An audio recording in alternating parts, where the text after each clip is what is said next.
flight catching, train taking. Soon as my nigga off probation. Your boyfriend's on a waiting thing, looking for one wish.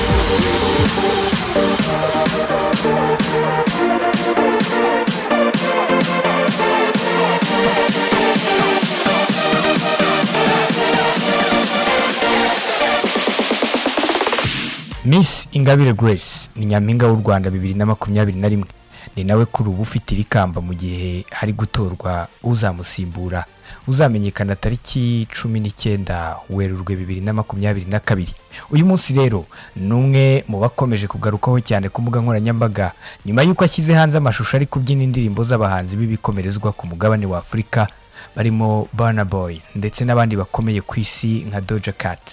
Muri izo video zitandukanye yashyize ku rukuta rwe rwa Instagram, icyatunguye abantu ni imbyino yabyinnye mu ndirimbo ya Burna Boy, aho yatunguye benshi ubwo yakoraga icyo benshi bakunze kwita twerking, aho umuntu abyinisha ikibuno. Reba muri aya mashusho uko yararimo abigenza.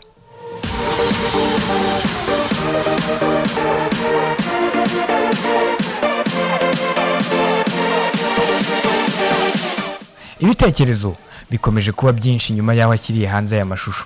Bamwe baravuga ko ntacyo bitwaye kubera ko kubyina ari bisanzwe, ndetse kandi nyirubwite ari nawe nyine Miss Ingabire Grace afite n'impamyabushobozi mu bijyanye n'imibyinire, aho afite impamyabushobozi ya Bachelors in Dance Choreography, Philosophy ndetse na Psychology yavanye muri Bates College muri Leta Zunze Ubumwe za Amerika.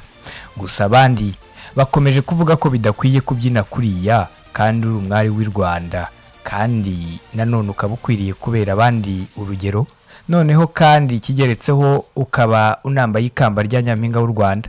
Bati uyu rwose si umuco. Abandi bati umuco ariko muvuga n'uwiki. Mbese ni bimwe mu bikomeje guteza impaka kugeza na magingo aya ubwo twakoraga iyi nkuru. Nawe ufite icyo wabivugaho. Komeza dukurikire ku makuru tukugezaho buri munsi hano ajyanye n'imyidagaduro ndetse na siporo. Kanda subscribe ndetse n'iyo nzogera ya notifications kugira ngo ujye ubasha kugerwaho n'amakuru tukugezaho buri munsi. Komeza kandi usura urubuga rwacu rwa YEGOB ubashe kumenya inkuru zigezweho muri siporo ndetse n'imyidagaduro haba mu Rwanda ndetse no hanze yaho.